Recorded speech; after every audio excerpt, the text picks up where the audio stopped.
With us on Con Air.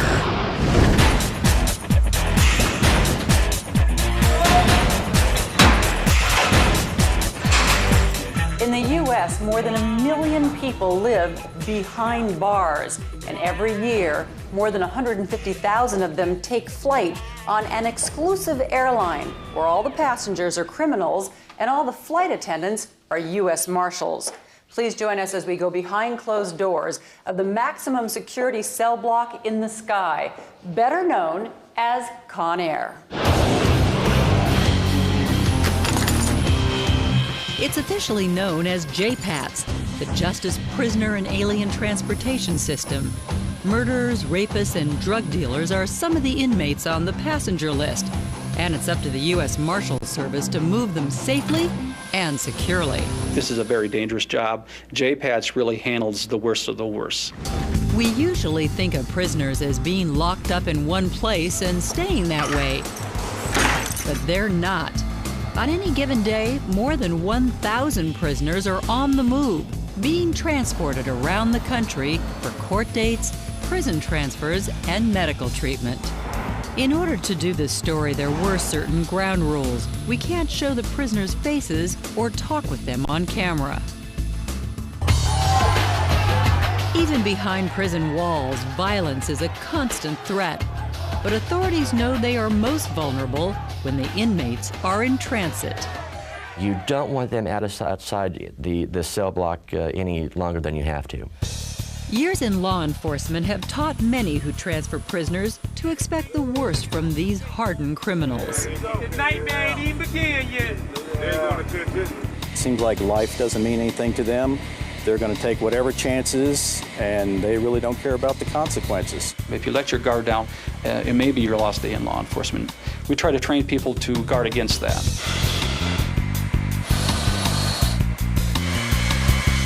I went behind closed doors of the U.S. Marshals Service to discover how they transport some of the world's most dangerous criminals.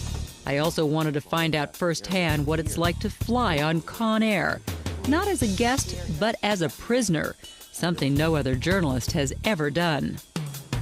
Kent Pekarik is in charge of JPATS and has worked in the Marshal Service for 30 years. He described the kind of inmates that would be on my flight. There's gang members, bank robbers, narcotic violators. So we have just about everybody. Part of the Department of Justice, the U.S. Marshal Service has been moving prisoners for more than 200 years, and that experience has translated into an impressive safety record. We've moved over 1.5 million prisoners over the last 17 years using U.S. Marshal JPATS aircraft, and this is without a major incident. We don't accomplish that by being lucky. They do it with precision, planning, and airtight security, which starts in their Oklahoma City Flight Operations Center. Like a commercial airline, they have their own fleet of jets, including 727s, DC-9s, and 2 MD-80s. But they also have smaller planes used for special missions. Private jets like this one normally cater to CEOs and celebrities, but here in Oklahoma City, they are reserved for the country's most notorious and dangerous criminals. Extreme measures are taken to ensure their safety and ours. Mob boss John Gotti, Timothy McVeigh, Unabomber Ted Kaczynski, and accused 9/11 terrorist Zacarias Moussaoui have all been on board these multi-million-dollar jets.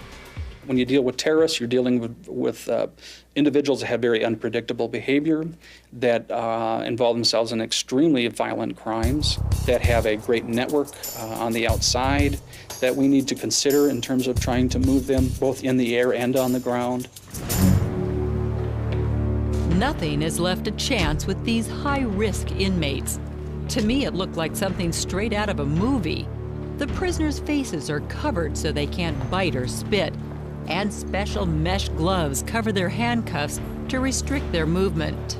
On board, there is at least one security officer for each prisoner. It's effective, but costly.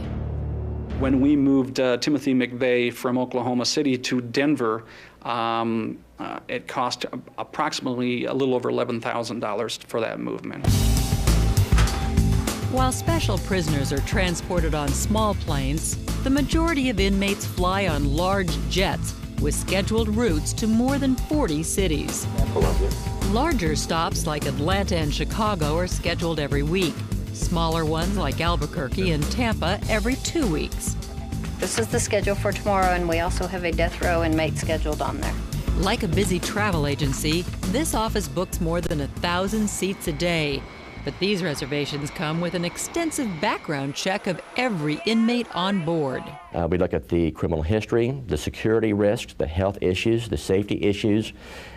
By the time that person's scheduled, we have a pretty good idea of what we're dealing with. On these flights, information is on a need-to-know basis, and the inmates don't need to know. We don't typically tell them when they're going to be moved and where they're going to be moved. In a lot of senses, it's a big guessing game, and we purposely make it a guessing game. If the prisoners don't know the itinerary, they can't organize an ambush or orchestrate an escape. Come on, guys, in the cell. Although few inmates ever try, they still have to assume every prisoner is an escape risk. They treat all of them as if they are maximum security, regardless of the crime. I want to stress, even though we know the person who's the serial killer, the murderer, the killer, don't drop your guard on this person who's doing 2 years for credit card fraud or 1 year for tax evasion. This person may not think that they can do that 1 year, and they're going to do everything in their power to escape. I'd soon have a chance to experience Con Air for myself, on board a flight originating in Kansas City. You're going to be getting on what I consider to be one of the safest aircraft and the safest operations that'll be in the air this afternoon. I know that last night the airplane was under 24-hour surveillance. No one put anything on the airplane. I know this morning that it was searched. I know the backgrounds of everybody that we're moving this afternoon. I know where they're seated. I know why they're being moved. There's absolutely nothing about that flight that I don't know about. I'll be accompanied on my flight by Deputy Marshal Larry Yo. He's been transporting prisoners since 1987. Sometimes we have to wrestle with some of them. We have to fight them. We have some of them like to spit on us, try to bite us. Does it take just one to try to attack to create chaos? Yes, ma'am. Sometimes he'll have one, he'll set off a whole group of people. Priority number one, none of them get to the cockpit. They're not going to take over a plane. They are fully restrained. A problem arises, and we're going to take care of it